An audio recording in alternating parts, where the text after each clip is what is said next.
Hello. Good evening. My name is Bennett, and presenting with me today is Jake, Mike, and Lars, and we will be representing North Dakota State University. Today we will be initiating coverage on Tenant. Tenant is a leading manufacturer and servicer of industrial and commercial floor scrubbers. Today we will be pitching a buy recommendation based on the company's sustainable, defensible business model and global expansion. The company is also an industry leader in quality, service networks, and market share. We have derived this through 37 phone interviews that we conducted with distributors of Tenant and Tenant-like products. And based upon these factors, we have derived a 12-month target price of $92.70 with a 16% upside. We see Tenant has four main business segments: equipment, parts and consumables, services, and surface coatings. With 65% of the revenue coming from equipment, we see this broken down into commercial, industrial, and pre-owned sales. We also see services as our fastest growing segment at 11.89% CAGR through 2024. Tenant has positioned itself so that each of its segments flows into one another, creating continuous cash flows through existing customers provided by Tenant's parts and services segment. Tenant's end market users consist primarily of non-cyclical organizations, including schools, hospitals, and Fortune 500 companies.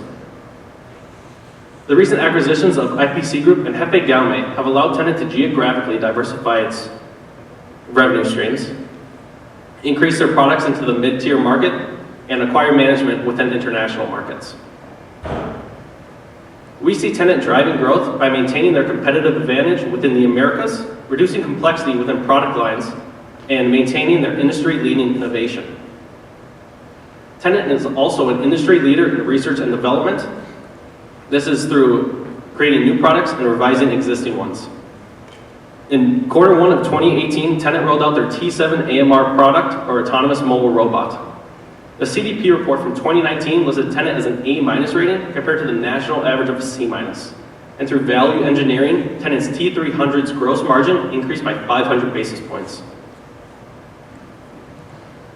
Shown here is Tenant's geographic presence. The Americas region consists of 62% of revenues and has been the most consistent performing segment.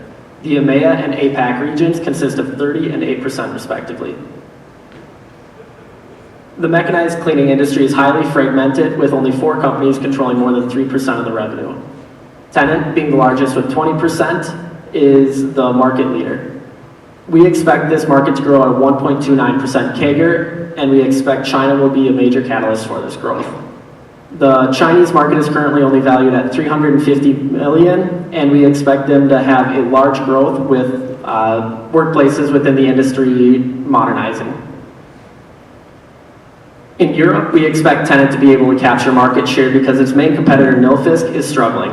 Nilfisk has seen negative growth in both its EMEA and APAC regions over the last 3 years. We don't think these issues are short-term for Nilfisk, and we expect these to continue going forward. We are projecting revenue growth to grow at a 6-year CAGR of 5.16%. This will largely be driven by the company's M&A strategy and the adoption of AMR products. EBITDA is projected to grow at a 6-year CAGR of 9.48%. We view the company's focus on attainable growth as driving EBITDA to accelerate past revenue growth during this time period. The 2 main drivers of this is the company's focus on reducing complexity and leveraging firm-specific advantages. In 2017, Tenant acquired the company IPC and financed the deal with $300 million in bonds. This placed the company at an unprecedented level of debt.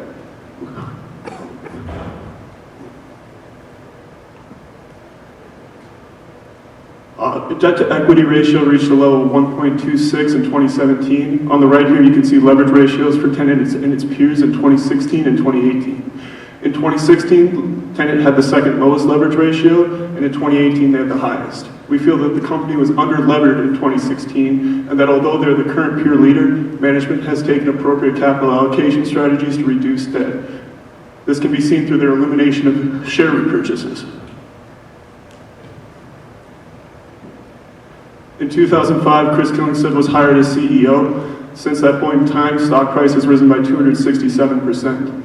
You could say that Chris Killingstead has been killing it. We feel it is also important to note that Chris Killingstead's stake in the company has been steadily rising with no points of declination during his tenure.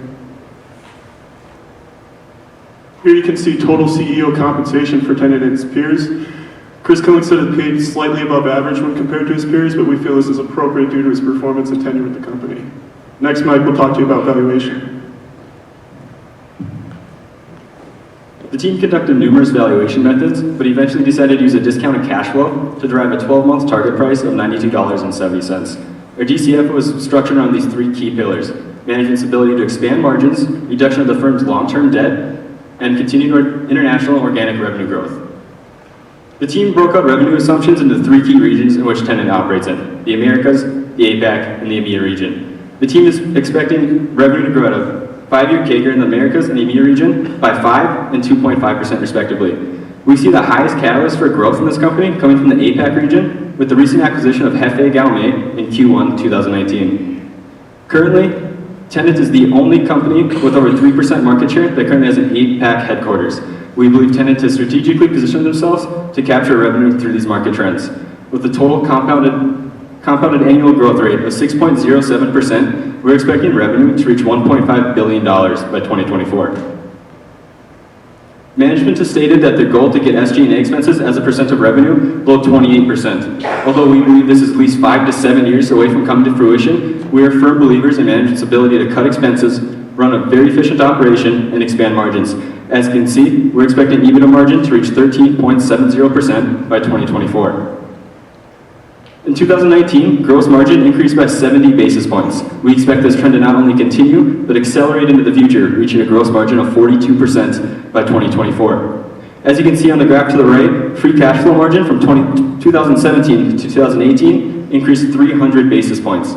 This gives us confidence that management is on the right track, and free cash flow is expected to grow at 9.13% CAGR for the next 5 years. While calculating valuation and terminal growth, we took a look at U.S. expected GDP growth, historical industry trends, and firm-specific outlook to get a terminal growth rate of 2.0%. While calculating weighted average cost of capital for a DCF model, we use an 8.54% cost of equity, a 2.4% cost of debt, and a market adjustment of 0.65%. We justify the market adjustment due to the international risk exposure the company has taken on through its acquisition strategy, resulting in a weighted average cost of capital of 8%. As you can see on the right side, a 2% terminal growth with an 8% WACC represents a 12-month target price of $92.70. The team ran a Monte Carlo simulation with 10,000 iterations, key fluctuations in weighted average cost of capital, terminal growth, total revenue, and tax rate. As you can see, our Monte Carlo recommends a buy recommendation 71% of the time with a mean intrinsic value of $90.78. Due to the firm's low number of public competitors, the team used a Bloomberg equity screener to screen for 15 peer competitors in the industrial machinery sector. We used things such as market cap, revenue, international exposure, and R&D expense greater than 1.5%. With a 12-month forward-looking multiple of 14.18, we drove an intrinsic value of $100.40. Currently, Tenant is trading way below the industry average EV revenue at 1.52 times compared to the industry at 2.30, resulting in an intrinsic value of $95.74. As you can see to the right, the team conducted numerous valuation methods and sees little to no downside with this investment. Although every investment does have its applied risks, I'll now hand it over to Jake to talk to you about those risks today. With the two large acquisitions into the European and Chinese markets, Tenant increased its geographic risks. With this, if China's economy slows, it poses a significant risk to Tenant, given our high projected sales in the region. With the purchase of IPC, Tenant issued debt. This rose their debt to capital to 56%. And if they are not able to generate the cash flow to deleverage, it can pose a significant risk to Tenant getting favorable financing opportunities in the future. Also, with the issuance of debt to purchase IPC, the short-term incentive plan for Tenant's management was changed from operating profits to EBITDA. If this is not changed back once management returns the leverage ratios to historical averages, Tenant's management is going to be overpaid. So in conclusion, we are issuing a buy recommendation with a 12-month price target of $92.70, representing a 16% upside. This is because of Tenant's sustainable, defensible business model, its successful global expansion, and being the established industry leader. Thank you.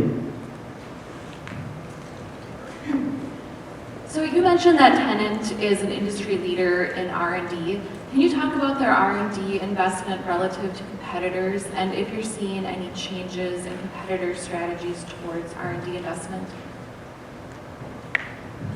Yeah, so Tenant's R&D expense as a percent of revenue slightly went down due to the acquisition strategy and taking down the revenue from that. Compared to the competitors, we've seen it as an industry leader.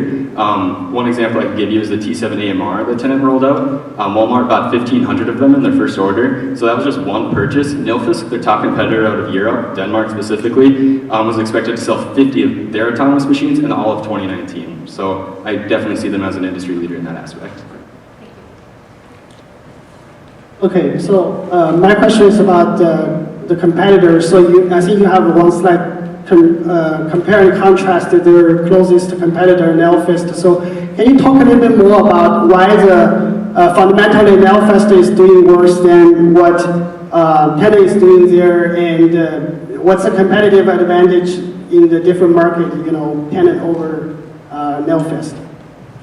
So mainly we do see this as a geographic problem with the European manufacturing struggling currently, although we do see it partially as just a problem with Nilfisk in general, where Tenant is known for their highest quality products, so people can go for that if they are looking for quality, where if they're looking for more of a mid-range product, they also have the IPC, which is mainly based in Europe. So with both of these two together, they are able to go from IPC group and then up them to Tenant. So I think in your WACC analysis, you had a 2.4% cost of debt. Just wanted to kind of walk through how you came up with that number.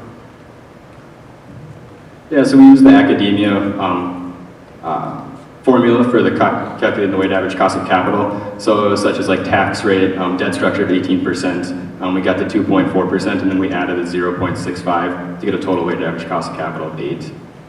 Did you compare that at all to their existing bonds? Yeah, so currently their bonds, Moody's had them rated at a B, and so did the S&P. So their bond ratings are significantly lower than like what you'd actually like to see. We read the credit reports issued on those bonds. We didn't really see that as an issue. They did have it as a stable credit outlook, although they were B-rated bonds, but we don't see it as an issue. Thank you. Just to go back to your valuation, you had those three processes. So the Monte Carlo, the EV to EBITDA, and you had the EV to revenues. But it looks like the weighting for each of those was very heavily into Monte Carlo. So if I'm not mistaken, but can you tell me why you preferred one process over the other? We didn't weight our valuation, we went solely off our DCF model. We felt that multiples wasn't a great use of analysis for this company given the lack of public comps available to us, and we felt that the DCF could give us a much better valuation. Yeah, and then just to add to that, our Monte Carlo was ran on our DCF, and we just ran it 10,000 times just to see what would happen with key fluctuations. Represented a buy 71% of the time, but it wasn't weighted at all. You guys didn't talk about kind of capital allocation, or I didn't see it in your slides anyway. So can you just talk about your opinion of the different ways that the management team here has deployed capital? I'm sorry, could you repeat the question? It's just about capital allocation and your opinion of different ways that they've deployed capital. Yeah, as I talked about earlier, that they eliminated share repurchases after the acquisition of IPC. We felt this was very key to reduce leverage, and during that time, however, they were able to maintain their dividends and maintain an increasing dividend payout ratio.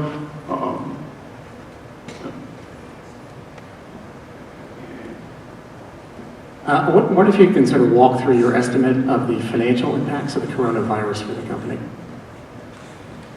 Yeah, so with the coronavirus kind of taking the financial markets by storm, we actually see this as somewhat of a positive for Tenant. Since the APAC region and specifically China's manufacturing facilities aren't really up to date with the new mechanized cleaners that Tenant offers, we see this as a chance for them to go in with either Hefe Gaume or other like products like Tenant to increase sales. It may result in a slow decrease just due to overall market trend within the stock price, but we do see this as a plus. And it also is not affecting our valuation currently since it is until 2024.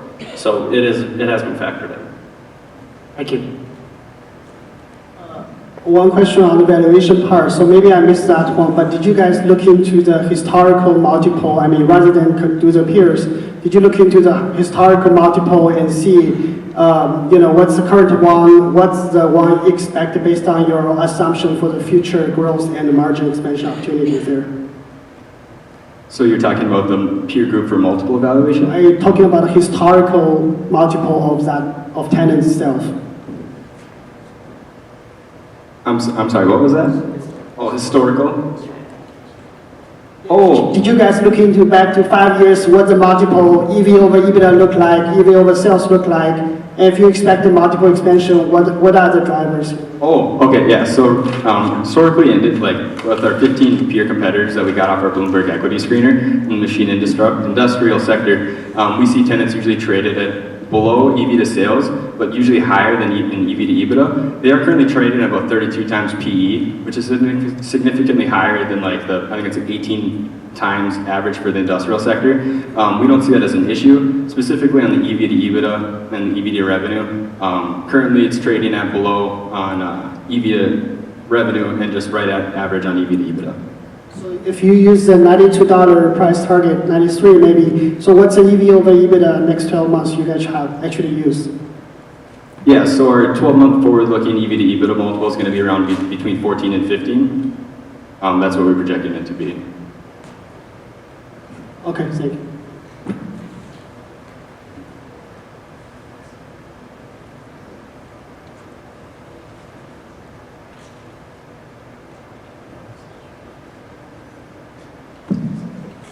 So you discussed autonomous equipment as one of their competitive advantages, and these machines are obviously going to cost more than conventional equipment. Can you discuss some of the incentives for customers to make the upfront investment in these scrubbers, and how you expect customer buying habits to potentially change during an economic downturn? Yeah, so the AMR products will be a higher price point, but with the adoption of these in the marketplace, the cost of labor will be able to be reduced as, of course, you don't need someone operating them all of the time. Even if there's a recession and sales do go down on them, they will need to be serviced more because of the software updates on them, so that will help out their service segment. And overall, we view this as a huge opportunity in the Americas to expand growth in the Americas. Whereas in the APAC region is still developing, it might not be the best idea to go into market with such a high price point item. Maybe one more question on the service side. I think you listed like 11% CAGR going to maybe next 5 years or something. So, but you have like low single digit for the overall business, and maybe some of the regions 6 to 7. So what are the reasons for the service to grow faster than the other piece of the business? Yeah, so management calls their service segment their magic butter or magic sauce per se. So essentially it rose 30% over the last year, and we expect that trend to continue with the addition of the T7 AMR. They need to be serviced more as they're running more often, kind of like Lars just said. Your typical, T7 that's actually just you ride on it. At Walmart, maybe the employees might not be using it every single day, twice a day, however many times that is. With the T7 AMR, it's running by itself, so it's being used the amount of times it's supposed to. And we see that the service segment has a huge opportunity in the Americas region. Kind of like Lars said, there's over 900 employees just in the Americas region alone that go around and service the machines, and that service network is not even touched by any of their competitors.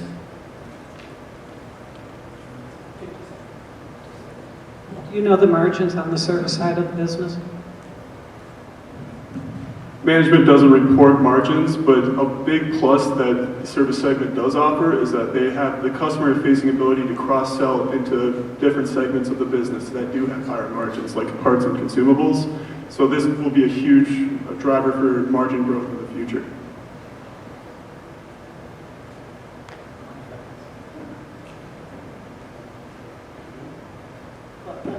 is that low margin business compared to the equipment, right? So you have more services grow, does that gonna drag the margin, overall margin down? Is that a concern here?